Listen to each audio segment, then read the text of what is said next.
పోతన భాగవతము వామనావతారం బలిచక్రవర్తిని బంధించుట అనేటువంటి సందర్భాన్ని మనం తెలుసుకుంటూ ఉన్నాము.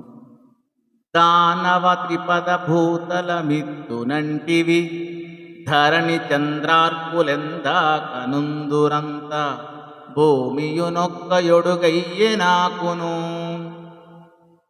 స్వర్లోకమును నొక్క చరణమయ్యే నీ సొమ్ము సకలంబు నేను రెండడుగులు నీ సొమ్ము సకలంబు నేడు రెండడుగులు కణమ పాదమునకు కలదె భూమి ఇచ్చెదానన్నర్థమీని దురాత్ముండు నిరయంబు పొందుట నిజముగాది కాన దుర్గతికి నీ కొంతకాలమరుగు కాక ఇచ్చెదవేని వేగంబ నాకు ఇప్పుడ మూడవ పదమున కిమ్ము జూపు బ్రాహ్మణాధీనములు ద్రోవ బ్రహ్మవశమే.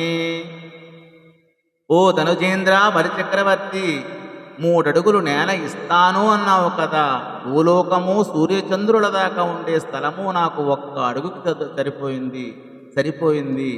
స్వర్గలోకం 1 అడుగుకి సరిపోయింది. నీ సంపద అంతా ఈనాడు 2 అడుగులైంది. ఇక 3వ అడుగుకు చోటెక్కడుంది? ఇస్తానన్న అర్థాన్ని ఇవ్వనివాడు నరకాన్ని పొందడం నిజమే కదా. అందువల్ల నీకు కొంచెం సేపటిలో నరకం ప్రాప్తిస్తుంది, సందేహం లేదు. అలా కాకుండా 3వ అడుగు ఇవ్వదలుచుకుంటే ఆ చోటు నాకు చూపించు. బ్రాహ్మణులకు స్వాధీనం కావలసిన దానిని కాతరడానికి బ్రహ్మకు కూడా సాధ్యం కాదు అని ఈ పద్య భావం. ఇలా పలికిన వామనుడి మాటలు వినిన బలిచక్రవర్తికి సత్యభంగం అవుతుంది ఏమో అనే సందేహం కలిగింది. అది విషపానంలా మనసును గాయపరిచింది. అయినా అతడు దిగులు చెందకుండా ప్రసన్నమైన ముఖంతో బుద్ధిశాలి అయిన వామనుడితో ఇలా అన్నాడు. సూనృతంబుగాని సుడియదు నా జిహ్వ పొంకజాల నాకు పొంకులేదు నీ తృతీయ పదము నిజమునా శిరమున నెలవు చేసి పెట్టు నిర్మలాత్మ. ఓ పుణ్యాత్ముడా, నా నాలుక సత్యాన్ని తప్ప పలుకనే పలుకదు. అబద్ధమన్నది చెప్పనే చెప్పలేను. నాలో అసత్యమన్నది లేదు. నీ 3వ అడుగు శాశ్వతంగా నా తల మీద పెట్టు మహాత్మా. 3 అడుగులు దానంగా గ్రహించిన వామనుడు త్రివిక్రమావతారం ధరించి 2 అడుగులలో మొత్తం ముల్లోకాలు ఆక్రమించాడు. 3వ అడుగు ఎక్కడ పెట్టమన్నావు చూపించమన్నాడు. పరమ దానశీరుడు సత్యసంధుడు అయిన బలిచక్రవర్తి, నీ పాదం నా తల మీద పెట్టు పరమేశా అని ఇలా సమాధానం చెప్తున్నాడు అని ఈ పద్య భావం. నిరయమునకు ప్రాప్త నిగ్రహంబునకు పదవిహీనతకును బంధనమున కర్తభంగమునకు నకిల దుఃఖమునకు వెరవదేవ వంక వెరచినట్టు. భగవాన్, నరకానికి పోవడం కన్నా, శిక్షింపబడటం కన్నా, ఉన్నతమైన పని పోవడం కన్నా, బంధింపబడటం కన్నా, సర్వ సంపదలు నశించటం కన్నా, కష్టాలు అన్నీ రావడం కన్నా కూడా అసత్యం చెప్పడానికి ఎక్కువ భయపడతాను సుమాని ఈ పద్య భావం. అంతేకాకుండా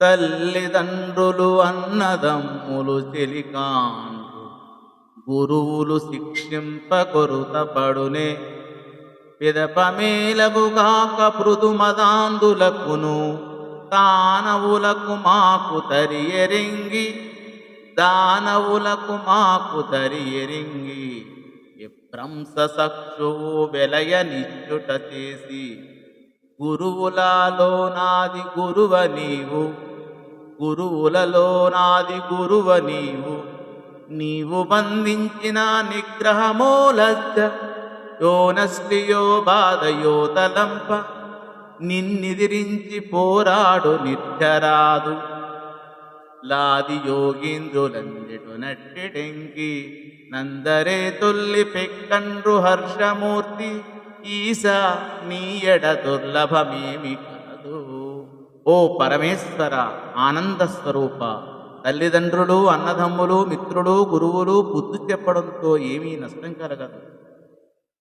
దానివల్ల తర్వాత మేలే కలుగుతుంది. మదంతో కన్నులు కనిపించని మా వంటి రాక్షసులకు నీవు సకాలంలో చెదిరిపోకుండా వెలిగే చూపునిచ్చావు. అందువల్ల నీవు గురువులలో మొదటి గురువు అయ్యావు. నీవు నన్ను బంధించడం శిక్షగా కానీ, సిగ్గుగా కానీ, లోటుగా కానీ, బాధగా కానీ నేను భావించను. ఇది వరలో చాలామంది రాక్షసులు నిన్ను ఎదిరించి పోరాడి యోగీశ్వరుడు పొందే స్థానాన్ని పొందారు కదా స్వామి.